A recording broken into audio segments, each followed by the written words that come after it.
Good morning, everyone, especially to our beautiful professor, Professor Kandari. Good morning.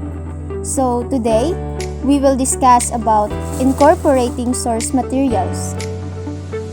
In the 21st century, finding useful materials is not as daunting as in the earlier times. Daunting means seeming difficult to deal with an anticipation.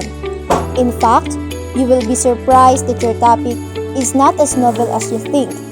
It is since book, journal articles, and other online references and bulletin have already tackled your topic. So, given this scenario, our topic for today will give answers for the following questions. How will you know, how will you direct your research, and how much information will you consider? How will you effectively connect or embed available information to explain or support your claim prior to or with the evidence? How will your readers differentiate other scholars' ideas to yours? How will you make your sources works for you and other researchers? So now, let's proceed to our main topic, which is incorporating source materials. Incorporating source materials. When we say incorporating, it is something to take in or contain as part of a whole, while source materials, it is the publications from which information is obtained. So, there are three main ways to use source materials, and those are quoting, paraphrasing, and summarizing. First, what is quoting? Quoting is when you use the exact words from the source. You will need to put quotation marks around the words that are not your own and cite where they came from. Second is paraphrasing. Paraphrasing is a way of using different words and phrasing to present new ideas. And last, summarizing. Summarizing is defined as taking a lot of information and creating a condensed version that covers the main points. Prior to mastering quoting, paraphrasing, and summarizing sources materials, you need to take into consideration simple yet essential skills in taking notes. What is taking notes? Taking notes is the practice of recording information from different sources and platforms. There are some tips in taking notes adapted from Bb.RK 2009. First, use index cards, a computer file, or a notebook, labeling each entry with the information that will allow you to keep track of where it comes from author, title, and the pages or the URL. You need not to write down full bibliographic information. Second, take notes in your own words and use your own sentence patterns. If you make a note that you will know to provide appropriate documentation if you use to it. Third, if you find wording that you'd like to quote, be sure to enclose it in quotation marks to distinguish your source's words from your own. Then, double-check your notes.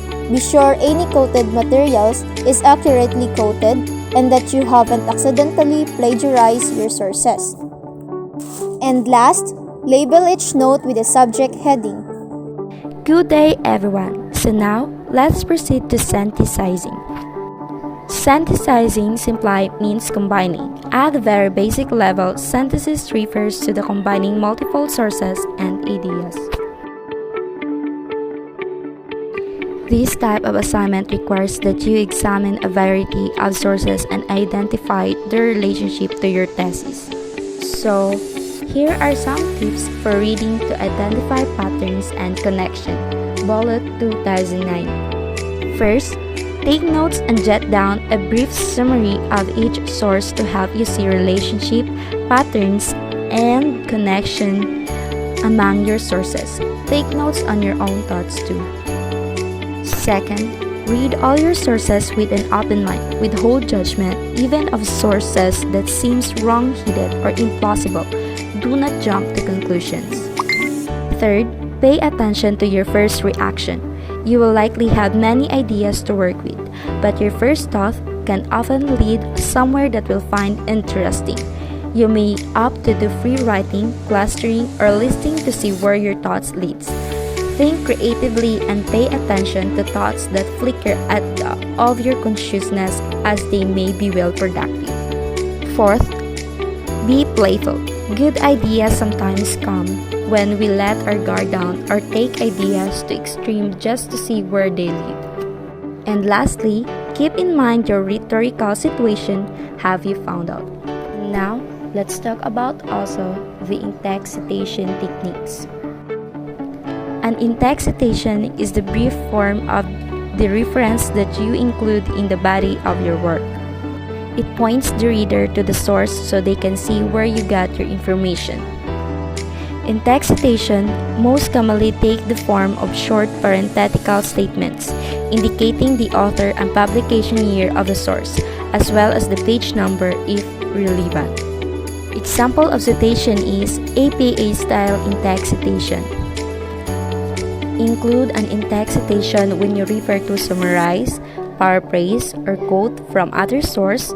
For every in-text citation in your paper, there must be a corresponding entry on your reference list. Remember, it is important to draw on the work of experts to formulate your own ideas. Make sure that your sources are cited properly. Backing up your points with evidence from experts provides support for your argument or thesis statement.